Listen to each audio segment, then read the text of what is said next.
number 2 then was super simple. I don't think many people needed to go through that one.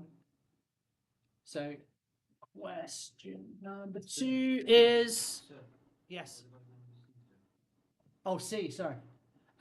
Yes, state a refinement that could be made to model that would make your answer more accurate.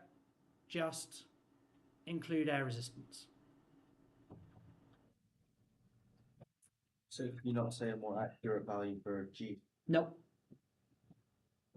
It's not accepting that. The only thing it's suggesting is because that's not impacting the model that you're suggesting.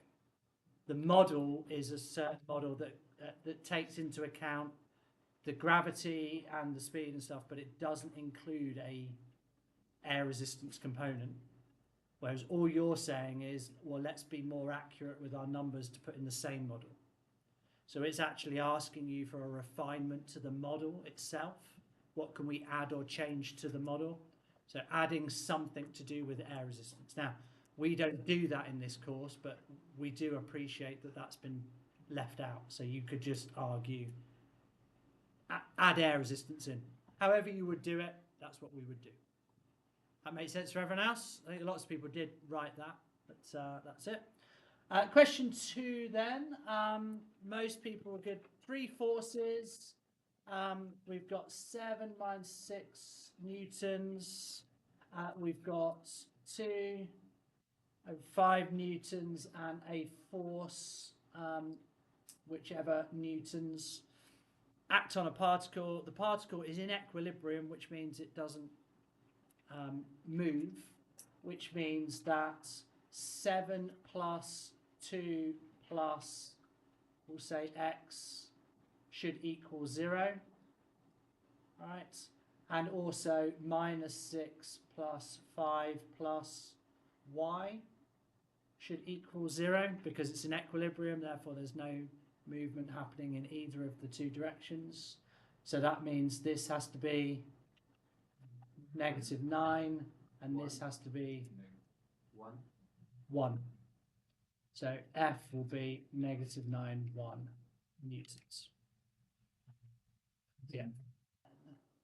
Let's have a look at the car problem. So we've got a trailer. We've got attaching. We've got a car.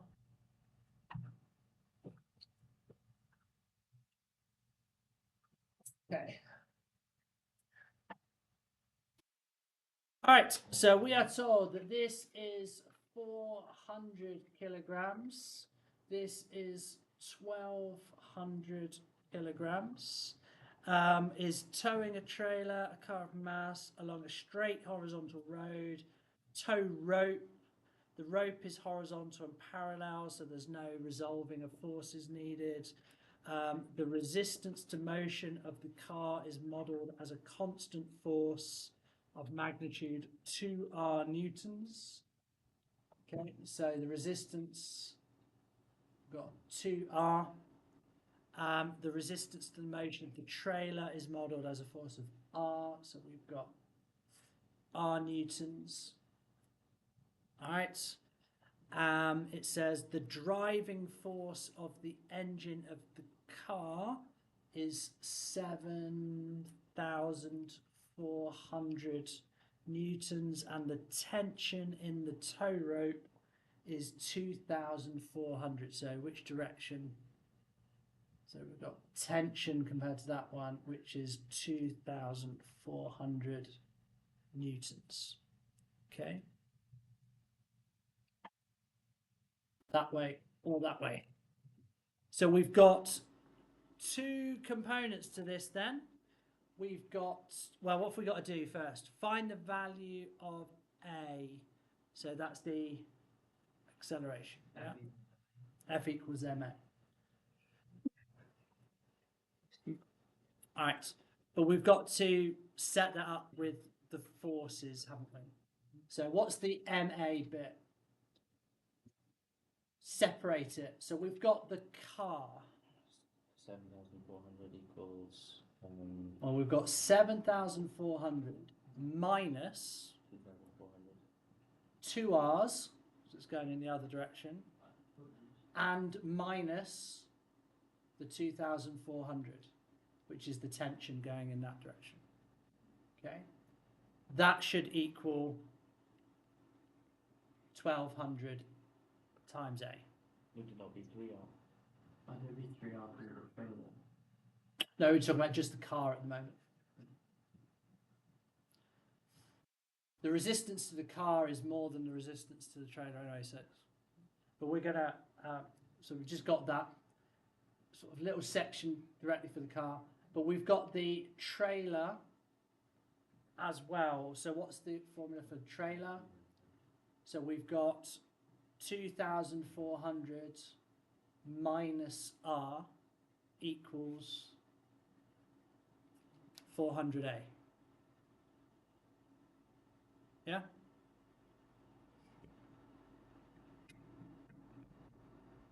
That all makes sense? So we're basically splitting up. We've got kind of this section where we've got R, we've got 400, we've got 1,200. Okay, and then we've got the section with the car where we still have 2,400, 1,200, 2R, and 7,400. All right, so we can use that because we've got two unknowns, but we've got two equations. So we just have to do simultaneous equations. It should be, this level of simultaneous equation should be easy enough. So car will be 7,400 minus 2, so that's 5,000 minus 2R is equal to 1,200A, and the trailer is 2,400 minus 1R is 400A. So I don't know how you would do it. I'm going to go with 2 lots of the trailer. So just because I can, that's going to be 4,800 2R and 800.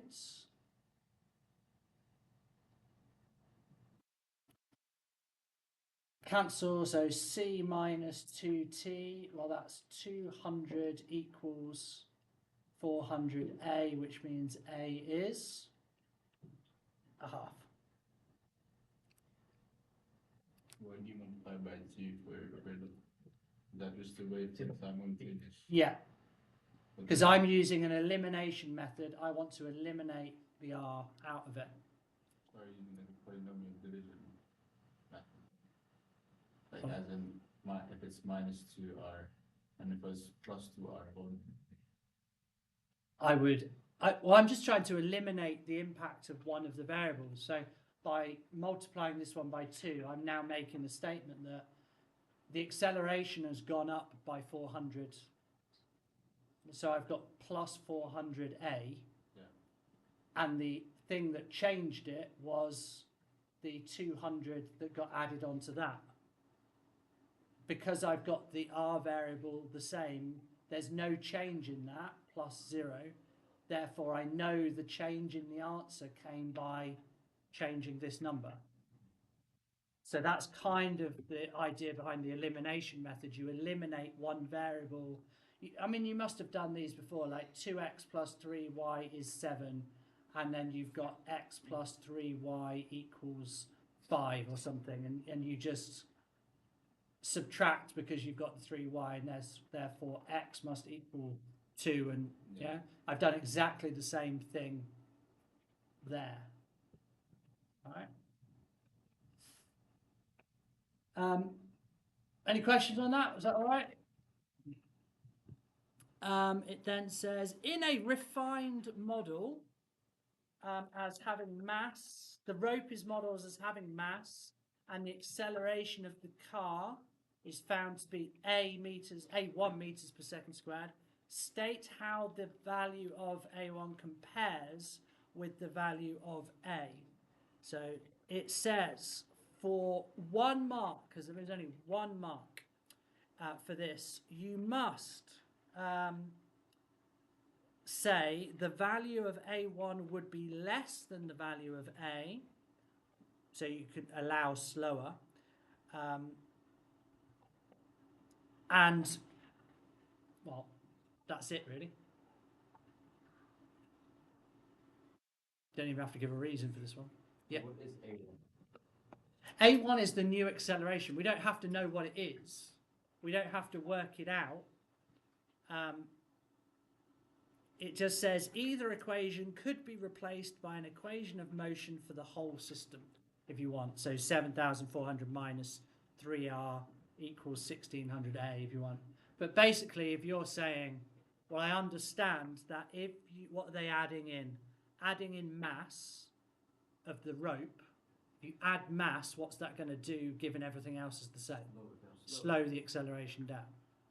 You know, you talk about Formula One and bike racing, the first thing they do is drop the mass as much as they can because that allows acceleration.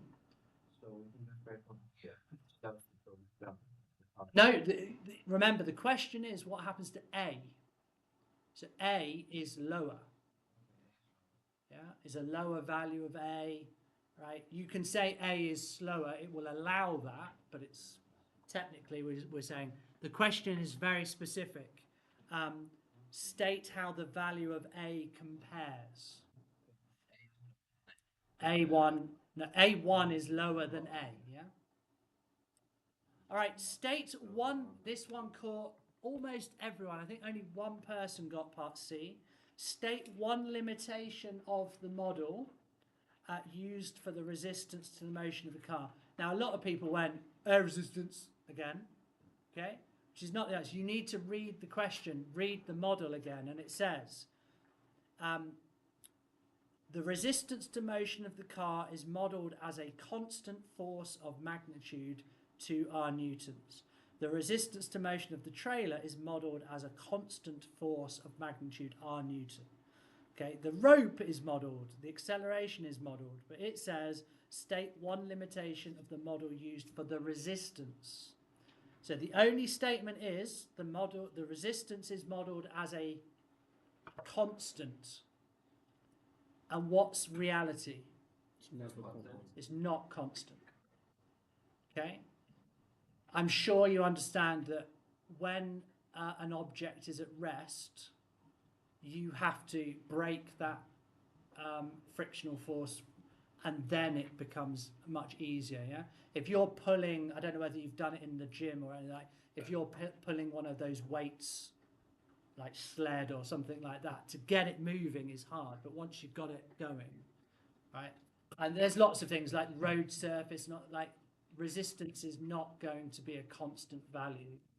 So that's the limitation that they're looking for. You are going to finish watching this then, yeah? All right, we've just done, that's the mechanics side of it. All right. We are, have I got that? I've got this. Let's see if I can remember. All right, 60 members in sports club. We have juniors and seniors. We have beginners and we have advanced. There are 35 junior beginners. There are 5 junior advanced juniors, 7 and 13. Okay. Find a member is chosen at random. Find the probability that this member is a beginner. Well, beginners are 42. So the probability of beginner is 42 out of 60. Which is 0.7. Okay, most people got that right. A junior member of the club is chosen at random. So there are 40 juniors. All right. Find the probability that this junior is a beginner. So there are 35 out of 40. Okay. Or 0.875. Determine, 2 members of the club are chosen at random. Determine the probability that both these members are juniors and exactly one is a beginner. Okay. So, how do we approach that then? You could do a tree diagram, couldn't you? Find the probability of being a junior. 40 or 60. So the probability of being a junior is 40 over 60. Find the probability. Is that correct? Yeah, I'm just trying to. So 2 different members of determine the probability that both these members are juniors and exactly one is a beginner. So we are looking for the probability that we have junior, advanced, and junior, beginner. So we've actually, I've done it the wrong way, it doesn't really matter actually, but what's the probability of it being a junior advanced? It's 5 out of 40? Oh, no, yeah. I think 60. 60. Yeah. Picking an advanced junior out of everyone is 5 out of 60. The word and is times. What's the probability of a junior beginner? So that's going to be 35 out of, no, Oh, 59. yeah. You're taking people from a group of people. You don't pick a person and put them back. All right? Like I was mentioning before, when you're dealing with groups of people, it's always non-replacement. Okay? So you end up with, that's 0.0494. However, we could do that, or we could do the probability that we got a junior beginner followed by a junior advanced, which is the same, so we actually need to do 2 times that, and we get the answer 0.0989 to 3 significant figures. Is that the answer? That's the answer. But what if? Oh yeah, that's exactly. Yeah. Die. Five. A biased 6-sided dice is thrown several times. The results are shown in the table where A is a constant. Okay, so we've got the score, which is X being a 1, a 2, a 3, 4, 5, 6. The frequency of which that happened was once, 3 times, 10 times, 9 times, 0 times, and a amount of times. Okay, so find the value of A. You're told that the mean is 3.4. Okay. So can you mention trial and error? I use trial and error. Do you know when you were showing us like with the table and then you get all the different answers? I actually did Oh, that yeah. until I got 3.4 mean, and I only get 1 mark for the value that they used to. So the reason is there's one answer mark for AS2. That's why. I just thought we could use that and do trial and error. So the thing about A level is it's a course written that should every question can be answered without a calculator. Therefore, if you've used now, there's nothing wrong if you're trying to get marks that you can't do otherwise. Obviously, you've picked up a mark that you wouldn't necessarily have got. So, but how can we do it another way? So we need to do, it was 1 lot of 1, 3 lots of 2, 10 lots of 3, 9 lots of 4, no 5s, A lots of 6, all divided by total frequency equals. So once you've done that, because I've got the marks in front of me, you get 73 plus 6A divided by 23 plus A equals 3.4. Okay. And there's a method mark for stating just that. There's another method mark for stating that equals that. Seems a bit ridiculous. And then there's an answer mark for just saying A is 2. So you have to know how to do that correctly. Do we need to go through that algebra with anyone? Is it worth doing? No? Okay. Yeah, okay. One person wants to do it. That's good. Those that shake their head.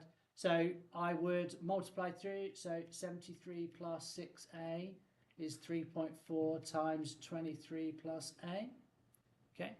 Expand that out for me. You've got a calculator. What's 3.4 times 23? 78.2. I'm then going to, what am I going to do? Subtract the 3.4a, that gives me 2.6a equals, take that, that gives me 5.2. So a is 5.2 divided by 2.6, which is 2.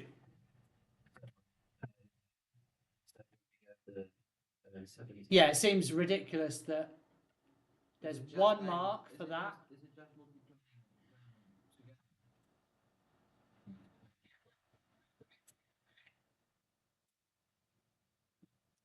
Yeah, so I need to multiply by the denominator because that's a division.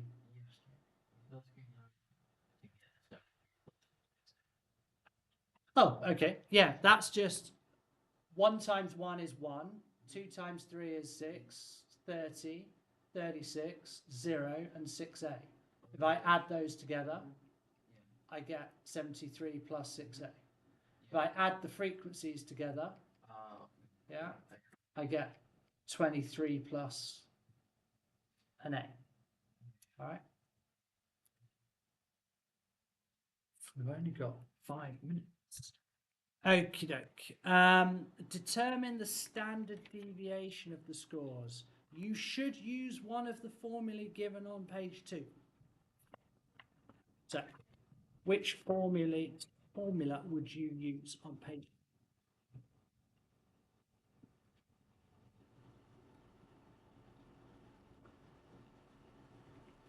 Well, most of the time with these, we're going to use that the square roots, given the information we've got, rather than having to do all the subtractions, we can do the sum of x squared over n minus the mean squared. Okay.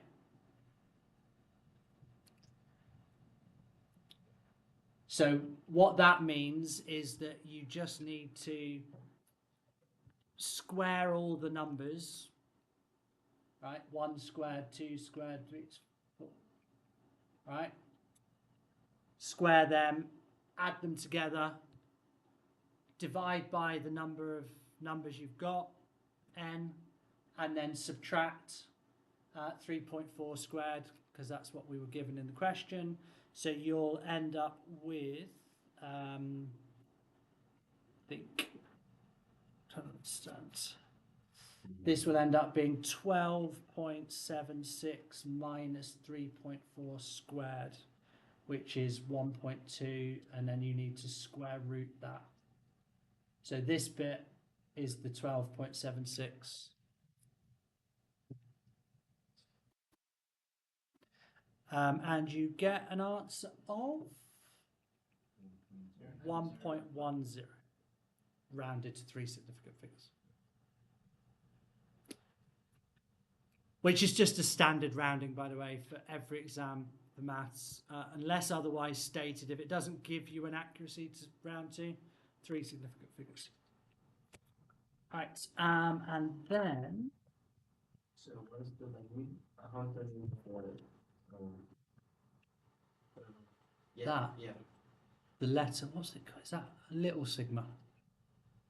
Lowercase. I can't remember. It is. It's a lowercase sigma, yeah. Yeah, it is. All right, and then it says, A fair six-sided dice with faces numbered 1, 2, 3, 4, 5, 6 is thrown a large number of times and the standard deviation S of the scores is found. So what you're doing is you're comparing what you think the standard deviation of a biased dice will be compared to the standard deviation of a fair dice. Okay? And the correct answer will be larger. Because, so a biased dice, the whole point of a biased dice is that it's going to be congregated around a particular number. All right, so that will reduce the standard deviation. Right, by definition, we're talking about deviation. So biasing something means you've got less deviation. It does say examples of what will get the mark. S is larger because scores will be spread evenly, will be 1 mark. No marks is given for just as the data will be more spread. Not saying large enough. No marks will be because there are equal chances a number will roll. It says no marks for larger because there is an equal chance for each number, but for part A, part 2, there was an area of the data with a higher probability. No marks. You must have the idea of an even or uniform spread due to it being a fair dice to get the mark. Okay. All right. And let's finish off. We might end up being a few minutes late, but that's good. We were a few minutes late starting. Sweets from a certain manufacturer are sold in packets. 30% of the sweets are orange, and these are randomly distributed amongst the packets. Each packet contains 15 sweets. Find the probability. So what are we saying? So X is binomially distributed. Yeah. We are doing 15 trials. 0.3. Okay. So the probability that X is equal to 4, chuck it into your calculator if you like, or use the formula, and you should get the answer 0.219. Right? So really the 0.3. Because it says in the question, 30% of the sweets are orange. So the probability that I get 4 oranges, because it says X is the number of orange sweets. So you don't have to write X is not in this because it's not a hypothesis test question, but that's what we have to do. How do we know if it's binomial or just... Okay, good question. So how do we know? Because binomial is constant probability. The probability never changes. It's always 30%. Okay. Yeah. There's either orange or it's not orange. There's only 2 choices. And there's a fixed number of trials, which is 15.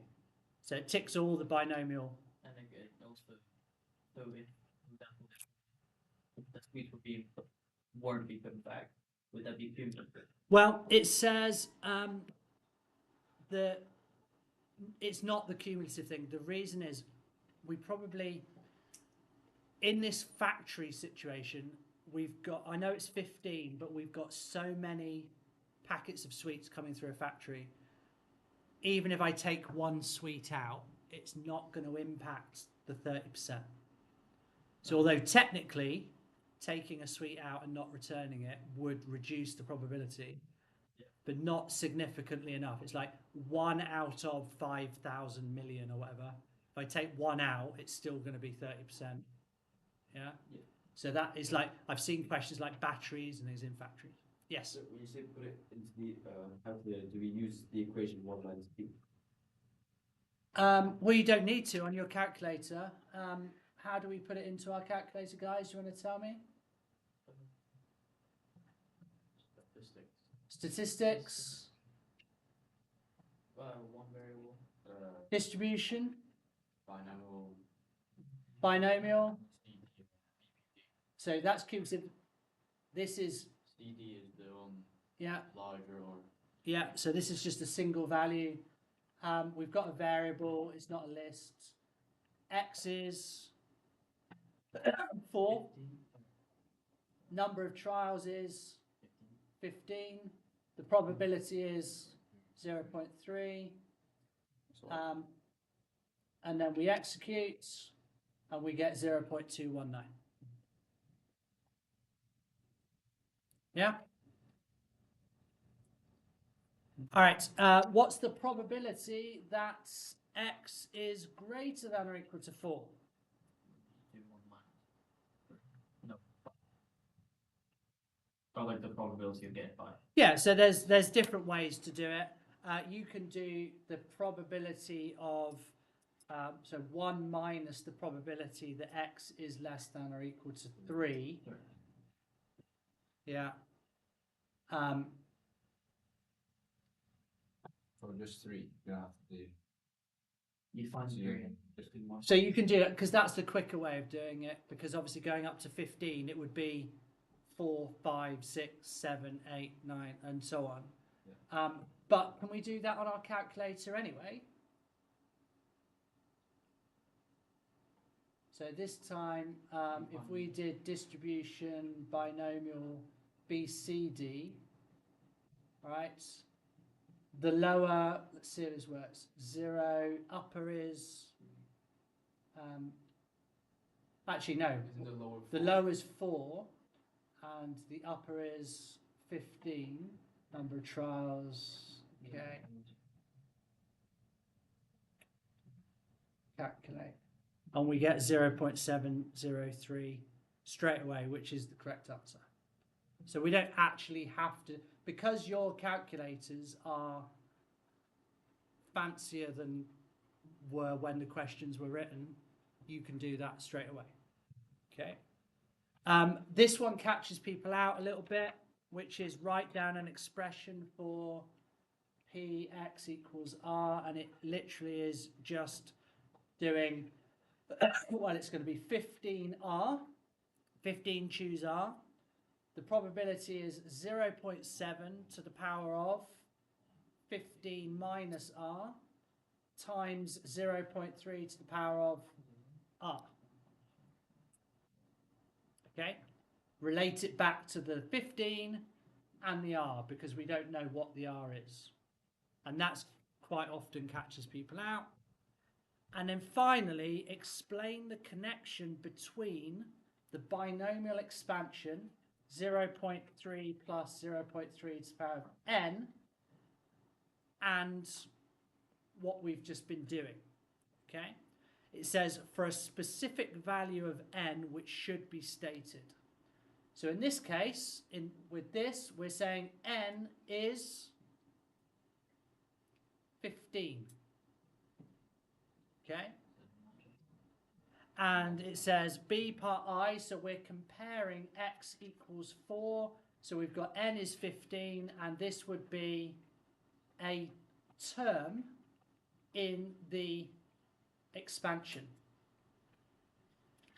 So the probability that x equals 4 would be a single term in the expansion where n is 15. And that's it. If you just say it is the expansion, the entire expansion, you're not getting the mark. You have to say when x is 4 is one particular term within the binomial expansion of that. Okay? Does that clear things up a bit?